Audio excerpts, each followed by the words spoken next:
Hey everyone, it's Ryan from Oakland Ghosts, and this is the Taiga by Pittsburgh Modular. The sounds you're hearing right now are from a patch I made after having a couple days to play around with the synth and learn a little bit more about what makes this synthesizer so special. But today, I want to rewind it a bit. I want to go back to when I first got this synth, pulled it out of the box, got it all set up, and finally put my hands on it. Today, I want to give you a real-time overview of those first few minutes trying to learn this synth and what it's all about. So if you want to see me, an idiot, fumble my way through trying to figure out this awesome but sometimes frustrating synth, stick around. Let's do it. All right, so we have the Taiga all set up. I have it running a line out to my mixer for audio, and then I've also got a MIDI being sent to the Deluge, which I'm using to control it. And we are ready to check this thing out and see what it's all about and goof it around. So full disclosure, I have not read the full manual. It doesn't include a manual. It just gives you this nifty little card, which I guess is a quick start thing, but is not super helpful if I'm being very honest. The manuals can be found on Pittsburgh Modular's website. I downloaded the original manual and I spent a frustratingly long time trying to get sound out of this thing. And coming from the Moogs and other semi-modular gear, which more or less has a normaled path and just works right out of the box when you start pushing stuff, this didn't at all. Obviously, when it shipped to me, all the knobs were turned all the way off. But, you know, I know a little bit about synthesizers. I know how oscillators work. I know how filters work. I know how mixers work. I know how ADSRs work, or at least I thought I did. And I could not get sound out of this to the point where I stopped filming and I had to do some research online, look around. And what I found was a lot of people have had the same problems. First, I was getting no sound. Then I was getting drony sound. Then I was getting weird, unexpected results. And finally, I came across, there's a quick start guide on Pittsburgh Modular site as well for the Taiga. Why this isn't the first page of the manual, I have no idea. But basically what it has is it has a default or init patch, an initialization patch that'll basically get you what you need. I've modified it a little bit, but yeah, if you guys are having problems getting sound out of this, get the quick start guide from Pittsburgh Modular and it'll help you get there. There's still some quirks that are really weird and unexpected behavior and just kind of strange design choices, I'd say, but we'll get to those when we get to the section. I'm thinking what I'm going to do is I'm just going to give you a brief overview of what the different modules are and what they do. And we'll try out some sounds and then maybe we'll just noodle around a little bit and see what it sounds like. Otherwise, you're seeing this in real time. I haven't really played with this other than making sure I could get some kind of sound out of it. So yeah. Anyway, there's that. Enough whining, but you know, real-time reactions. And my first reaction was it was very frustrating to get this to play sound at first. And I thought I might even have a broken unit, but I don't. I'm just an idiot, or Taiga made me feel like one. All right, here we go. So starting over on the left, the signal path kind of goes from left to right, more or less. So it is supposedly pretty straightforward. It starts in the control section over here, and we have a couple things. We have glide, which is just portamento. So if I twist that up, you can get that kind of stuff. You know, pretty typical on synths. Without it, nothing. Note just dies, right? So it just allows you to slide into the next note. Going down, we have various clock sources. It basically defaults to MIDI if you have MIDI in, which I do, but you can also use an external clock. You can use a random clock. I don't know why you would want to, but you know, I'm sure there's some weird bleeps and bloops you can make with that.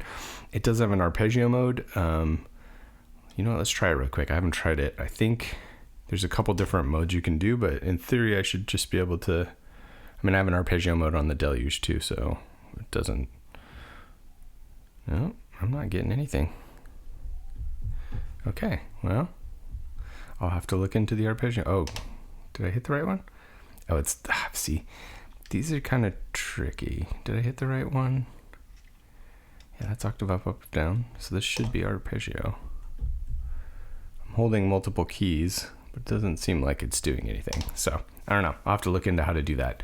There's a hold thing, and I believe the way this works is similar to like a key step or even the sequencer on the Moog Mother 32 in keyboard mode, where if you have it on and you're pushing, it just kind of recalls the last sequence you plug in, and you can basically sequence up to 32 steps on this as well. I think you use the edit and you hold, and then you can type notes in, and when you let go, it'll just play those notes back at clock speed. So you can basically use it as a sequencer. I don't think I'll be doing that because I really like the Deluge as a sequencer, but who knows, it might come in handy for something. It's got an octave up, octave down, which only works when you're using a MIDI source. Again, I have a pretty full range of octaves on the Deluge, but I mean, for quick changing, I guess that's pretty helpful. And then lastly, there's an edit button, and basically that just allows you these buttons to do different functions. So the white is the normal function when you press it, and when you hold that and push it, it does some other stuff. And you can also use the edit button that applies everywhere. So yeah, and then moving on, we go to the fun part, and that's the oscillator section. So there are 3 oscillators. It's a monophonic synth, which means you can only play one note at a time.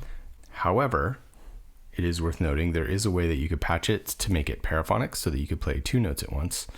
And that's pretty cool. And you could actually get 3 voices out of it, I believe, if you go paraphonic. So you can do 2 notes at once. And then you can actually decouple one of these from MIDI and just kind of do a drone. So it'd be a single note, but you could technically get maybe 3 voices out of this playing different patterns, which is kind of cool. But for now, I think we're just going to stick with one. We're going to stick with just one oscillator. Let's take a look at the oscillator. So there's an FM thing. We'll get into that in a minute. What we can do. So each oscillator has multiple wave shapes. It basically has a sine, a triangle, a saw, and a square. But it gets even crazier than that. So here we got... Let's go up an octave so we can hear nicer. So there's just our basic sine wave. If you go down and you see these 2 lights are now lit, what that means is that it's doing kind of a mashup or a combo of sine and triangle wave. So it's a little bit brighter than just the sine by itself. Here's a triangle. This is a triangle and saw combined. And that sounds pretty badass. Huh, that's pretty dope. Here's the saw. Oh. The saw is pretty wicked. I like the saw. And this is just basic without, like, you know, I have the filter all the way open. It's this is basically the pure sound. And then we got saw and square combined. That sounds kind of the same to me. And I think the last one okay, and then I got square, which I'm sure is pretty killer for basses. And then of course you can always, you know, since there's 3 oscillators, you can do different ones on all of them. But it's really cool that it kind of blends all this. It looks like with the square, this knob becomes pulse width modulation, which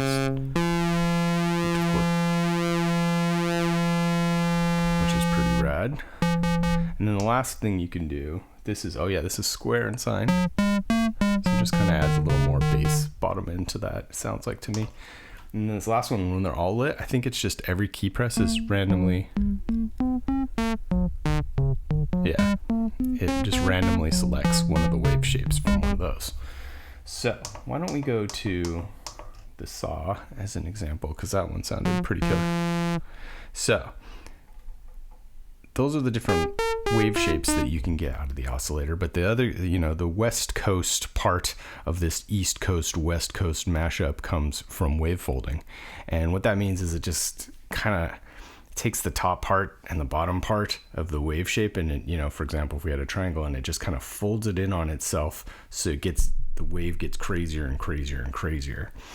And you can hear that. It kind of sounds like a filter. Like here, let's just hold a note. but you can hear the harmonics that you're getting out of that. So let's just change it. It's folding the wave on itself to make a different shape, which is a, kind of a buchla thing, West Coast synthesis style thing.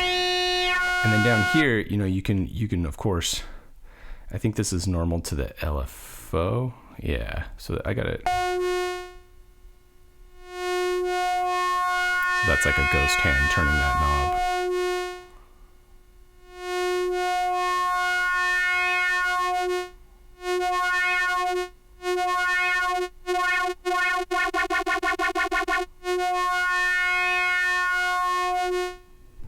Huh, that's kind of cool.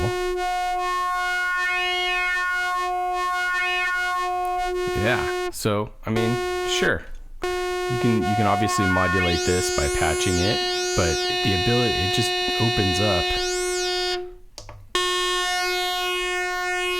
It just opens up tons of possibility for weird sounds.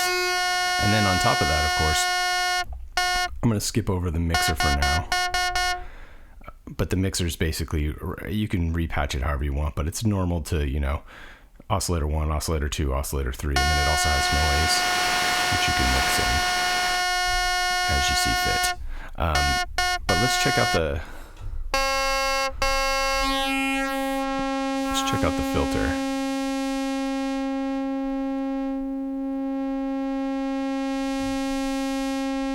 So it's a 12 dB filter.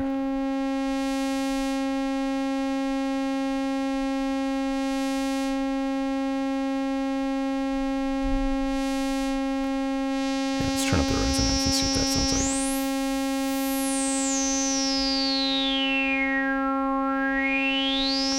Oh, that's so smooth. It's crazy. I think the thing that I like about this filter is that compared to the Moogs, you're not losing volume or bass. Ooh.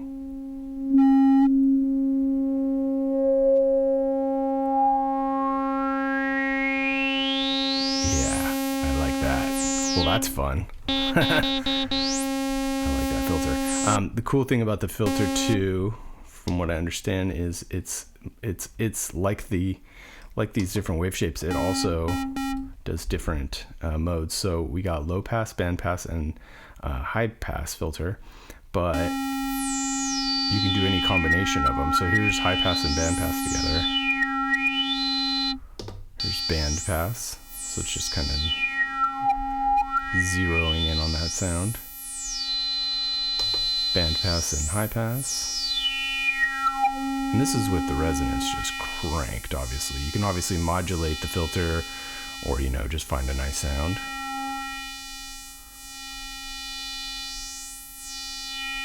And then we got high pass.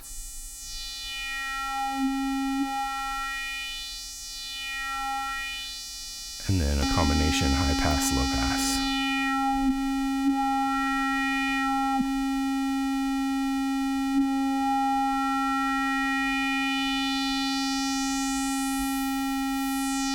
That's kind of cool. So yeah, there's a lot of options available there. What does this do down here?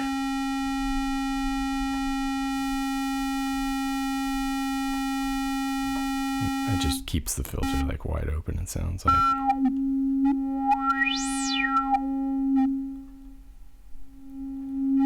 I think this is this is the frequency CV plus or minus. So I have a feeling what this is doing is just, again, I haven't read the manual, but it seems like it's biasing, it's like an attenuator. So it's saying the filter starts lower, right? Whereas up here, it's staying all the way open. That's what it looks like to me. Anyway, that's kind of a buttery smooth. And then, it also has an LFO over here, which I kind of already went over when I was doing the wave shape. Looks like it's got some FM, which I think is also going to the... And this can be patched. So that's adjusting frequency.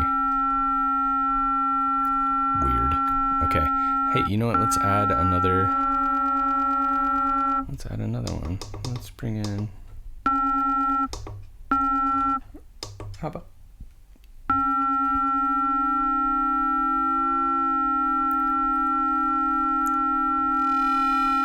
this is kind of cool too. It looks like when the mixer, when you go up past 12 o'clock, that's pretty pure sound right there. But it starts distorting a little bit, overdriving a little when you go over 12 o'clock. That's kind of rad. All right, so we're gonna stick with, anyway, one other thing. So these are the frequencies. You can decouple these, like I said, from MIDI, but when it's normal to MIDI, this is basically a fine tune just to get you in tune. So it doesn't have much range in the frequency. The second oscillator gives you about an octave and a half, as you can see.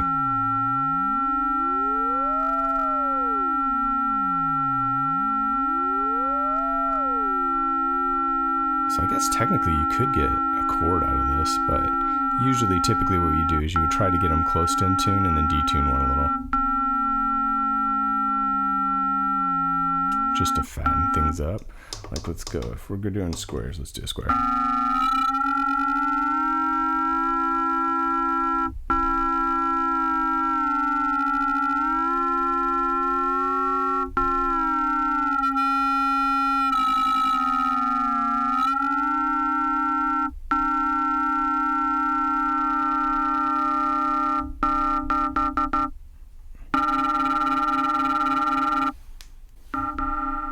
It turned down a little bit. I think we're clipping out over there. That's better.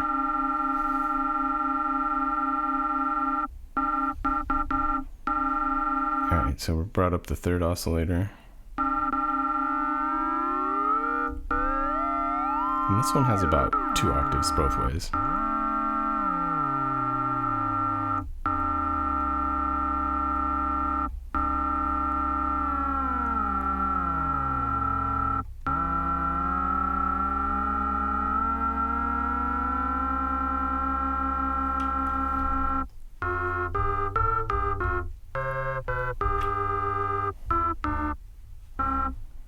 Dope. All right, let's play around.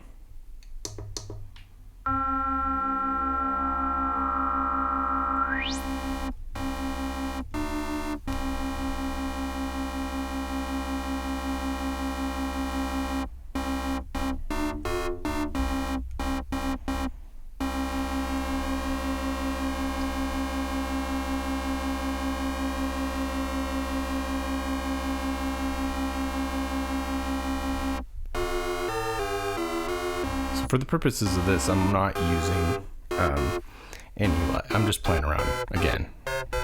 Just seeing what kind of weird sounds I can get right off the bat. Oh, it sounds dope.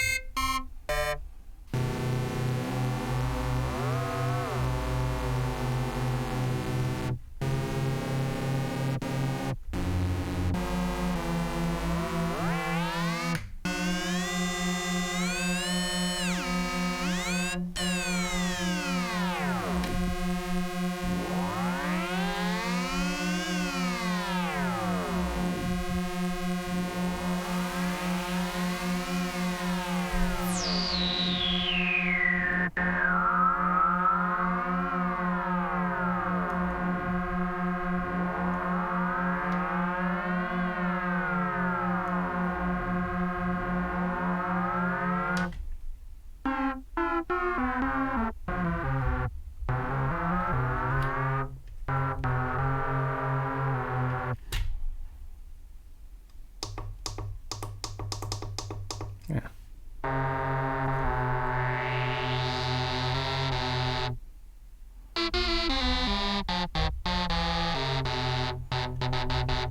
All right, well, sure. We got all the oscillators going and a little bit of noise. That's fun.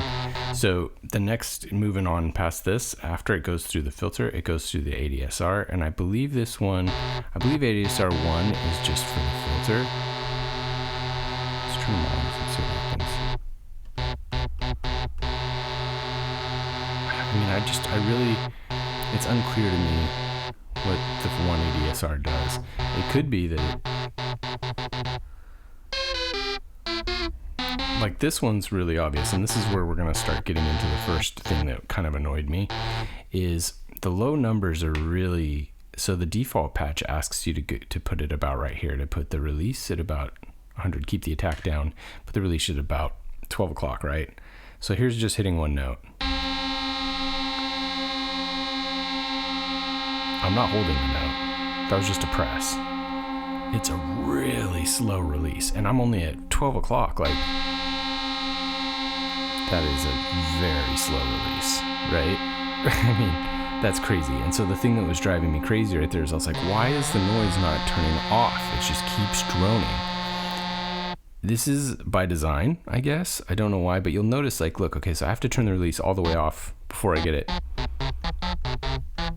before we get it, something like that. And then I barely twisted it, and that's the decay, like, or the release rather. I mean, decays, they're kind of the same. They're interchangeable sometimes.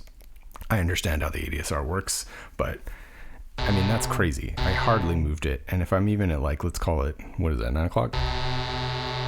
That's a really long attack. So it's like the short attack window is really small, which I think is kind of crazy. I'm just used to, I keep saying attack, but I mean release. The release window is just really, it's really small. And I think the attack's the same.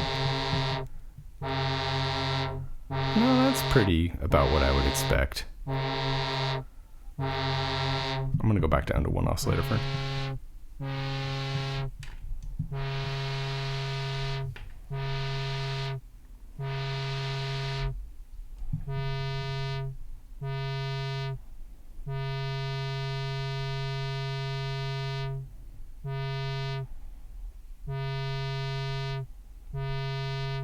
it just feels like, I mean, the attack seems right. So it's really just the release. The release is just, I mean, look at that. I'm not even at 9 o'clock, and it's just, so I don't know. That's one thing that I think's a little weird. The next thing that was hanging me up, and I think can be very confusing because I sure as heck didn't understand it, is the dynamics section, which is kind of a combination VCA and low pass gate, which would be another West Coast kind of Buchla staple. Right now I have it in low pass gate mode. And the thing that I think's kind of confusing, so I mean, a VCA is just, that's what the sound, it's like almost volume, right? Just, so you can kind of consider this down here, the dynamic, the CV, kind of like a volume knob. But the thing that I think's weird is this knob's really big, right? And I understand a VCA, when it's a VCA, VCF, it's kind of a filter with a VCA is what a low pass gate is. That's the best way to explain it. So you can hear, it'll sometimes, you can hear it. It's treating it like a filter, right? When I twist this knob. So it's just changing the harmonics that are in there.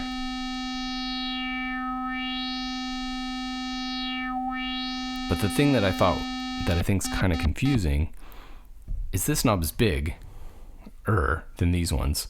And this one doesn't even feel like, you would think that the resonance would be the one that affects something. And it does. I mean, it has to be open in order to get it to do. But like with a filter, right?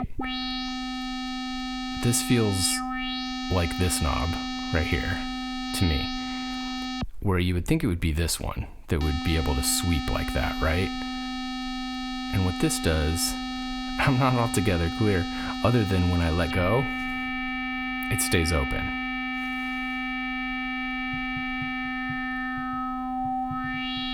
And then you can kind of play with it, which is fun, but like, it just stays open, and the only way it doesn't is if it's all the way off. And I don't know why you'd want it that big. I guess I see it. This is the first time I've noticed you can do this, which is pretty cool, but I just don't know. I can't think of unless I'm making a drone, I can't think of a practical reason of why you would want that to stay on. I think it makes more sense to control it with this guy, which it's not doing now. Well, the lower ones it is. And this, I'm not sure what this does.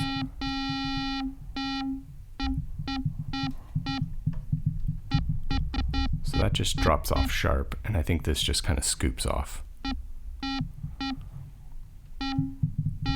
If I have it all the way open, it's almost like adding a little more release. You hear how it goes like boom. Not every time though.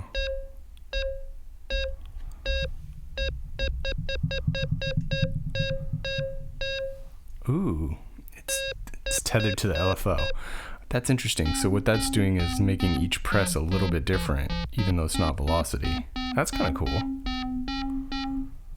Like sometimes it scoops, sometimes it dips. Huh. That actually feels practical to me. That feels like something to do, but I still feel like this is a really weird choice. Like, I don't know why you would want. It's a really cool effect, and when you can combine it with a filter that's more traditional, it's cool. But like I said, if I'm not making a drone, like what is the I don't understand. Maybe you could do it like, and look, and actually this is interesting. So when I'm holding a note, the effect is very little. You're getting a little more harmonics in the upper range, but when I let go,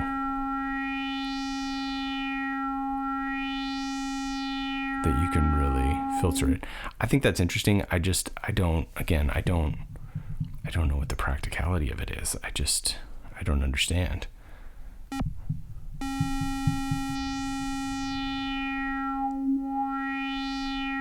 It sounds cool. It sounds a lot different than, the filter, which is kind of cool. Like, let's try that again. If I have the resonance all the way up.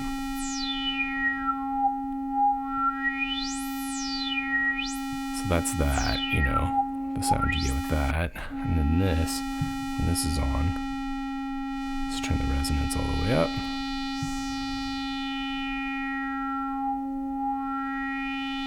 It's interesting. It's just a slightly different way of doing it, but yeah, I don't know how I'm going to use that yet. I just don't know. And then the last thing we got, obviously we got the output volume, which is cool. Sure. And then lastly, we have a delay, which I haven't listened to yet.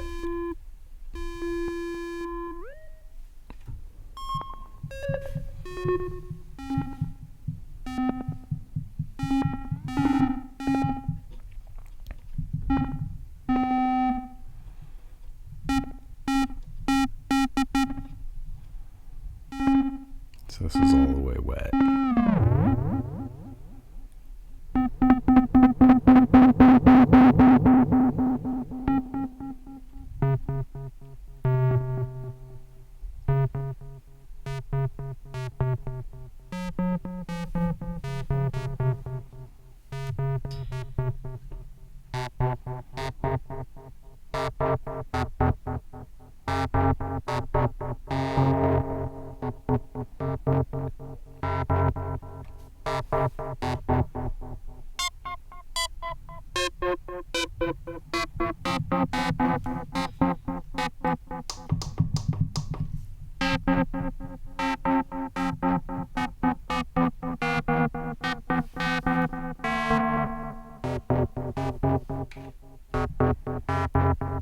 Dope.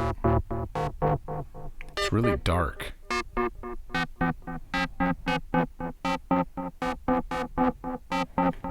What does it sound like when I add some of my own effects? Let's hear.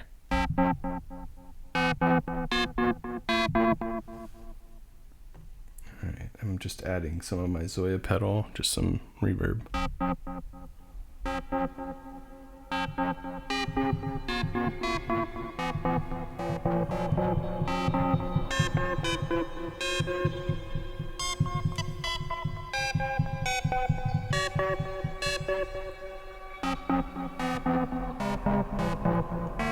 Well, anyway.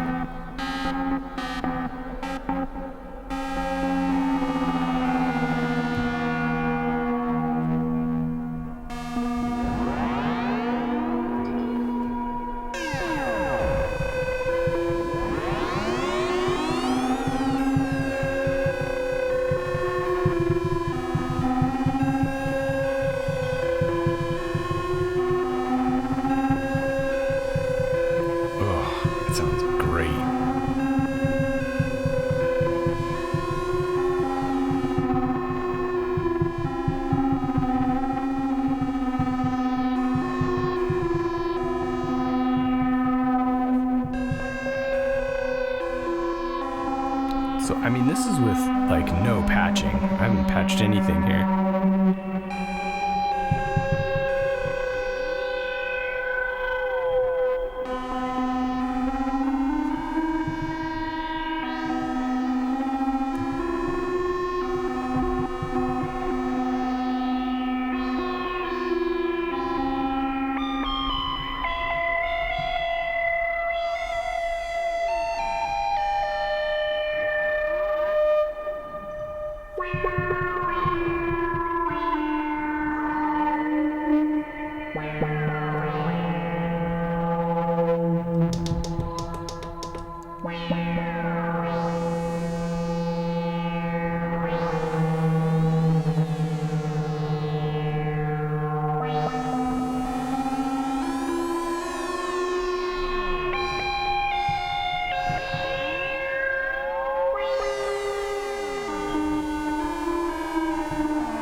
Yeah, I don't know. I mean, I have a lot to learn. Obviously, I haven't patched anything, and I'm just running it through some glitchy reverb on my Zoya and the built-in delay. And I honestly just kind of twisted some knobs, and I think we're getting something pretty interesting.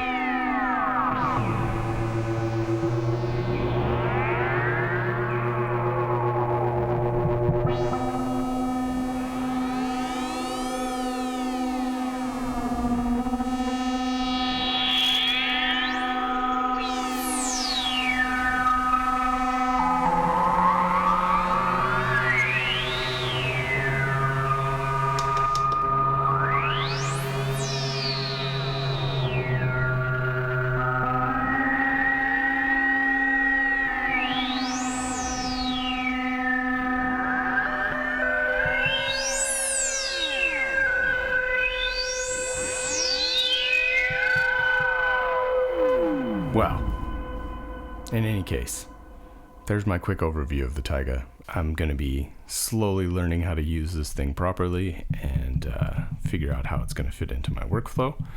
But it feels like a really powerful analog synth. I mean, you could say I already got something similar with the Moog Mother 32, but obviously this one has 3 oscillators and a lot more functionality, and I haven't even got into the patch bay yet and seeing how I could break some of the internalized connections to make some sound. So I don't know, so far it sounds pretty cool and very promising, and so I'm super into figuring out where I can go with this.